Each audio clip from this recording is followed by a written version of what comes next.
We're 6 days away. 6 days away from the Federal Reserve likely cutting. And yeah, my coffee's empty, so I'm pissed. But let's keep it simple today.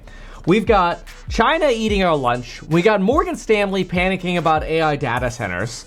We've got the Mamdani effect actually having the inverse effect, which who could have predicted that? And we've got retail buying pretty much every stock except for one, which we'll reveal in this. And then, of course, which I still have to make a separate video on, the Alpha Report. Shout out to all the course members. We smashed it on a really good fundamental analysis three days ago, with the stock now up over probably somewhere around 24% in just the last 3 days, which is insane. Also bought a bunch of it. But anyway, so I'm a little biased. But anyway, let's get into the topic for today. So first, I want to start with Morgan Stanley. Morgan Stanley is considering offloading some of its data center exposure. Now, this has been done already by some companies like Citigroup and JP Morgan, so maybe it's not the biggest of deals.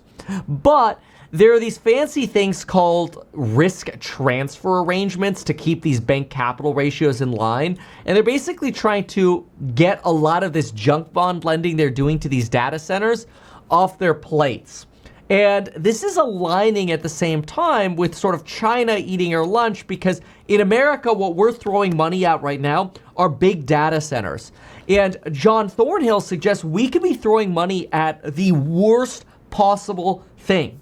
China is throwing money at open source models, and so is Mistral. Mistral, which isn't even mentioned, well, actually, I think they are. Mistral? Nope, they're not even mentioned in this article. Mistral is the European Union's version of DeepSeek in China, and they're expanding their open source models. They just announced new flagship models called the Mistral Large 3 and a smaller suite of Mini-Stral 3 models optimized for edge computing applications for drones and whatever on-device AI. And this is in real contrast to all of the money that's going into these massive data center projects, mostly for proprietary LLMs at companies like OpenAI or Google.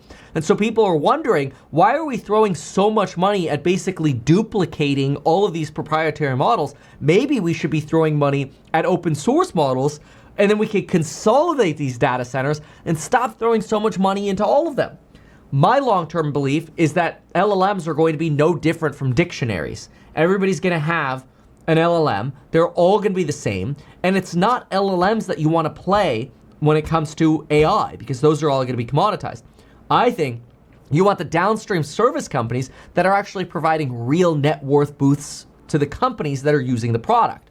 And I'm not talking about Bill Gates' daughter's startup. Apparently, because she started her startup in a dorm room, humble beginnings here, humble beginnings.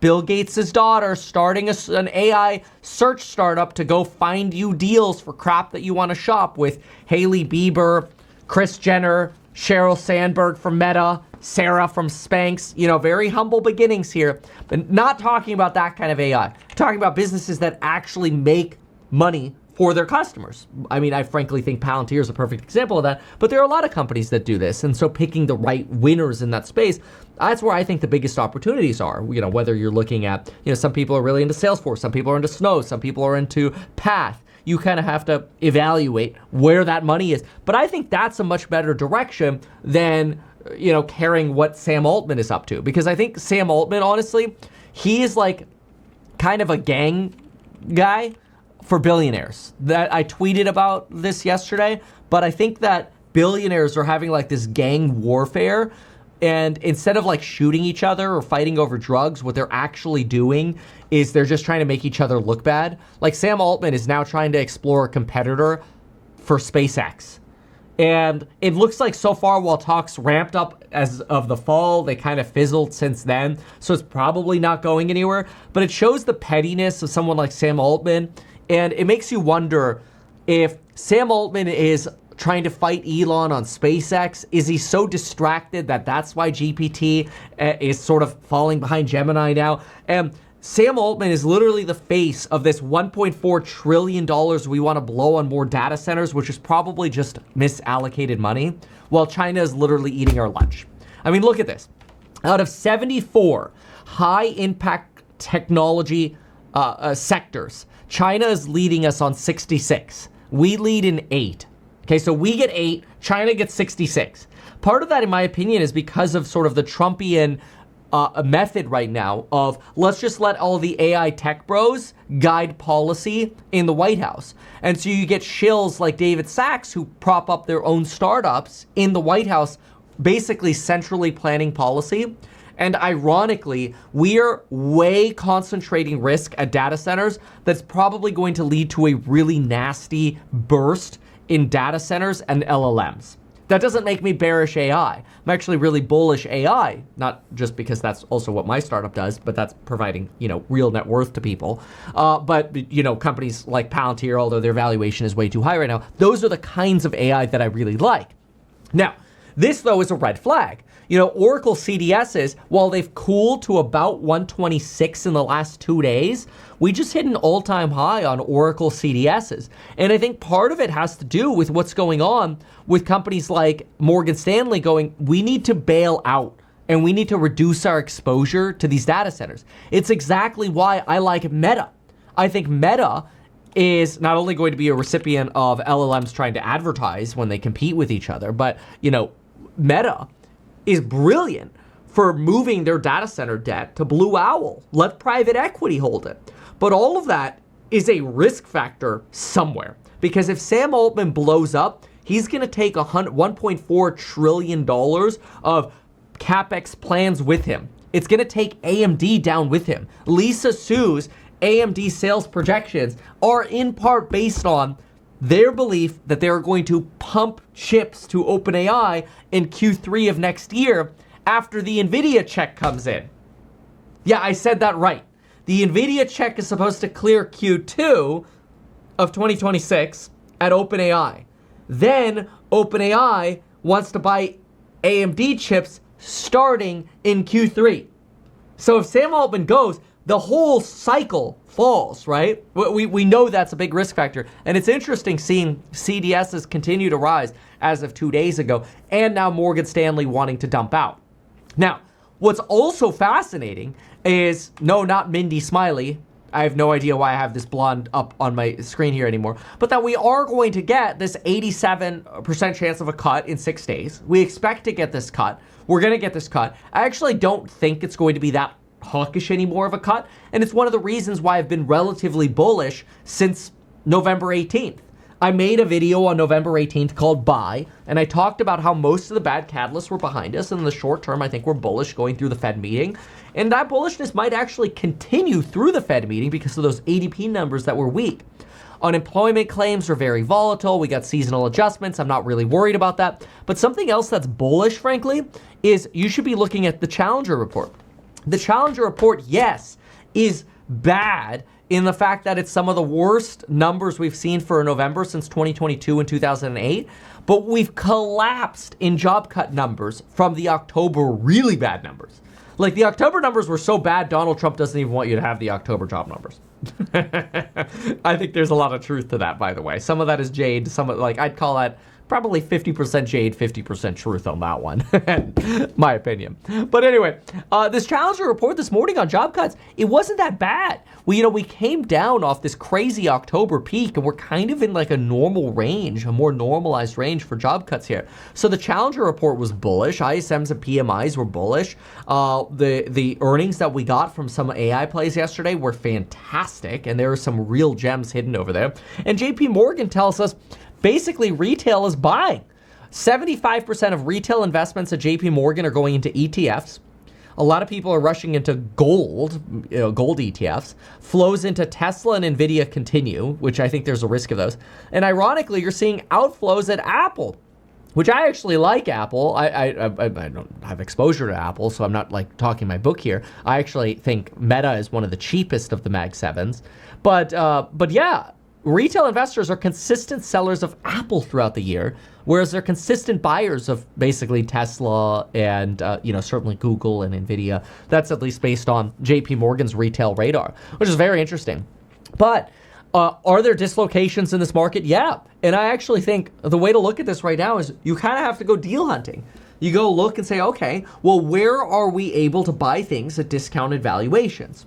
Like, you know, when I look at this Bill Gates' daughter raising $30 billion at $30 million at $180 million valuation for a Google Chrome extension, I want to vomit. I'm like, this is nepotism at its finest.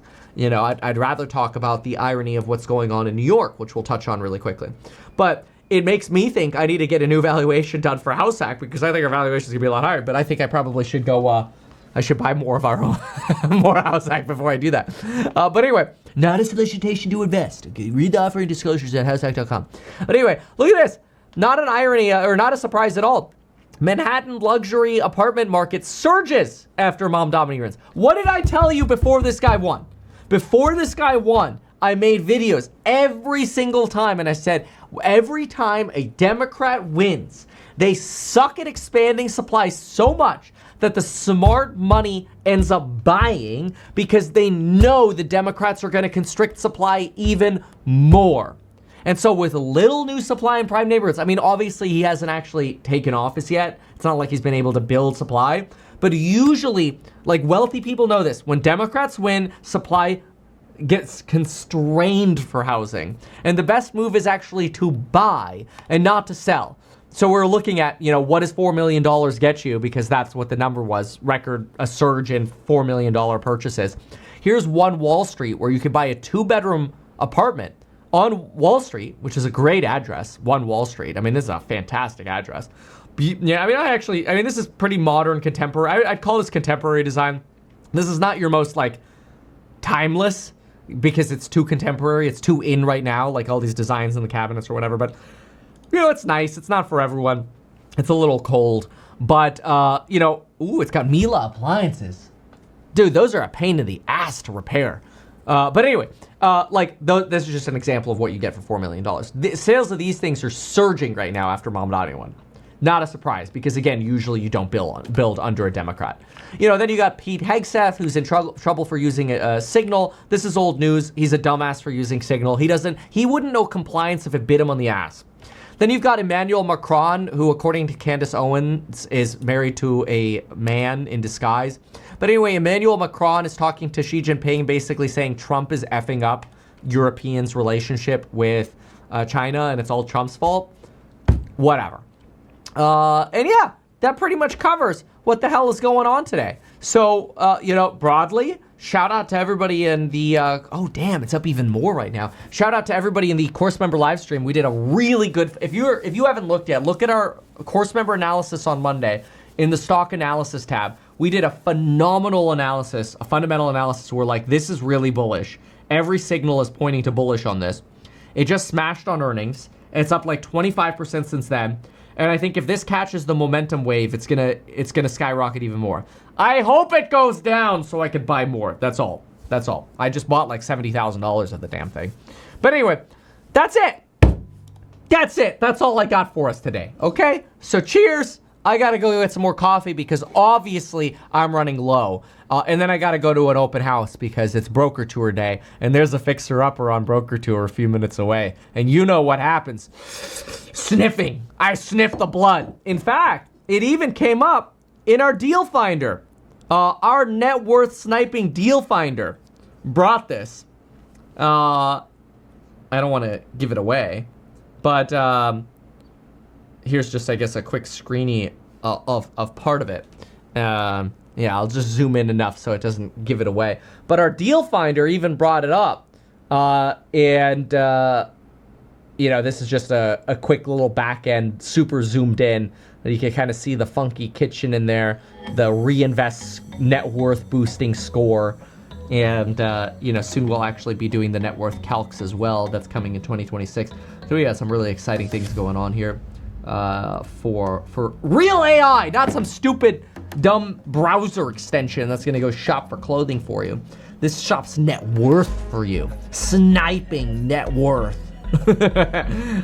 Anyway, you can read about that over at househack.com. I gotta go. I need more coffee. I'll see y'all on the next one. Goodbye. Why not advertise these things that you told us here? I feel like nobody else knows about this. We'll try a little advertising and see how it goes. Congratulations, man. You have done so much. People love you. People look up to you. Kevin Paffrath there, financial analyst and YouTuber. Meet Kevin. Always great to get your take.